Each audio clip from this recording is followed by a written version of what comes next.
Hey, what's up, guys? So today I'm going to be talking about Editas medicine. I just finished reading the 10K release from 2019. Well, the most recent one, obviously, right? So what we got from that was they earned a total revenue of 20.5 million dollars.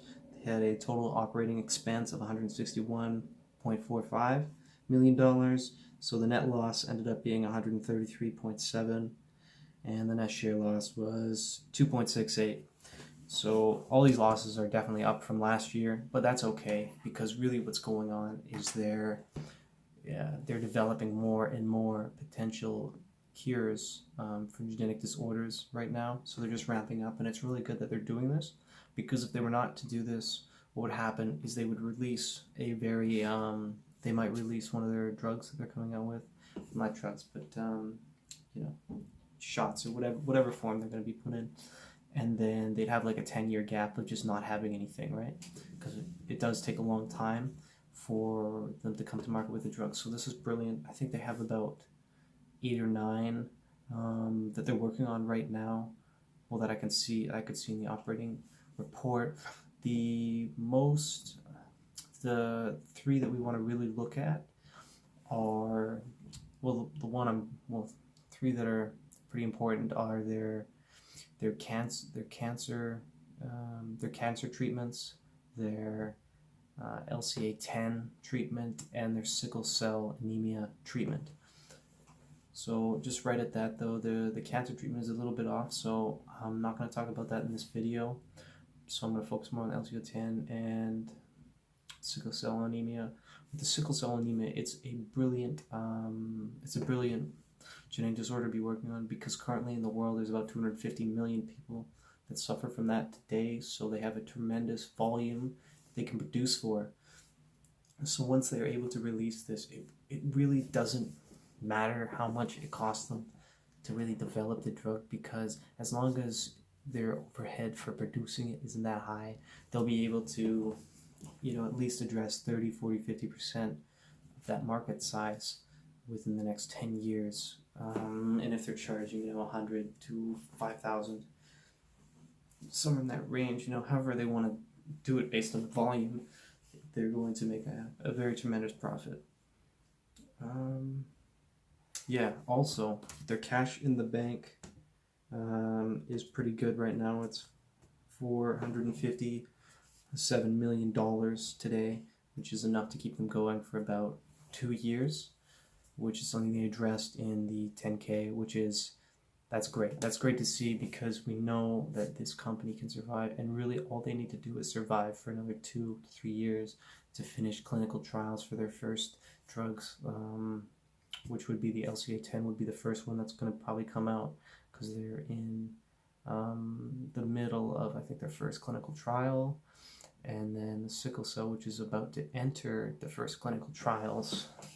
So once that happens, they'll have about 2 to 3 years between releasing it, just depending on, because there is this kind of rule about drugs, disease cures, that states if the cure that you are potentially releasing could have a very positive effect, they might just accelerate you through clinical trials. So we don't know, they might be able to release it in the next 2 years.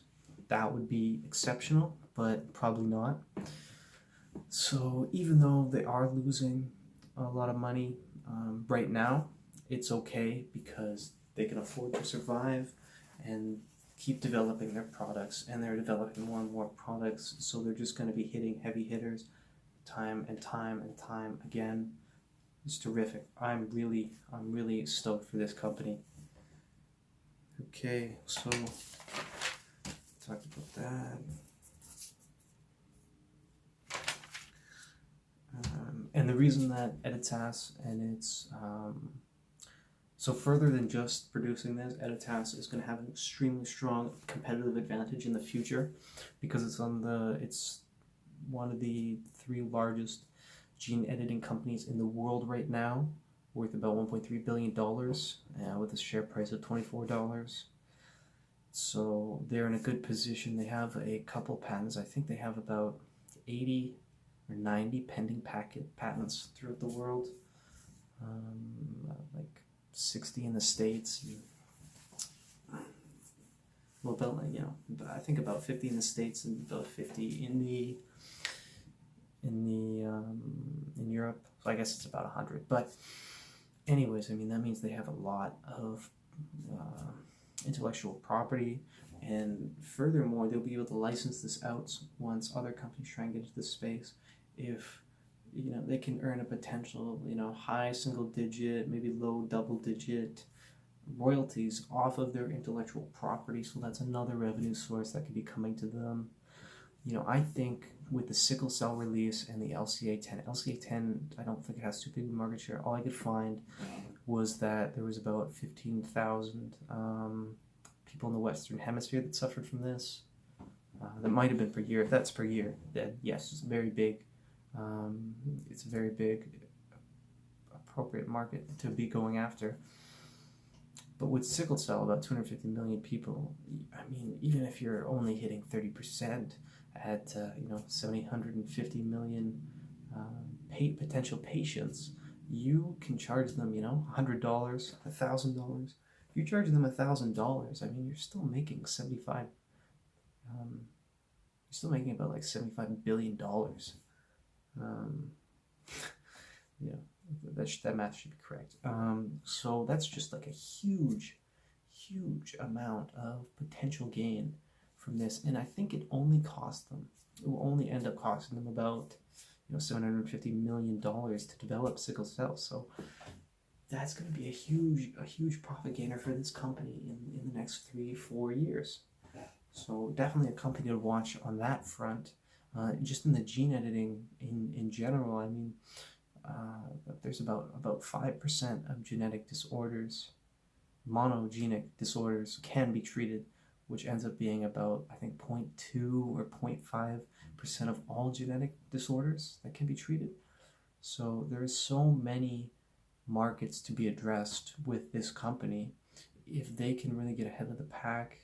And I'm not just betting on one, I'm betting on all three, because they're all going to do extremely well in the future. And I'm sure that putting my money towards all three is gonna just gonna see tremendous growth. Like, whichever is the first to release the drug is gonna see, you know, about 100x, could easily see 50 to 100x their market share, because they have no drug, they have nothing now, they have nothing, and they're still worth, you know, 1.3 billion. CRISPR is like 3.2 billion. Intelli is like 778 million.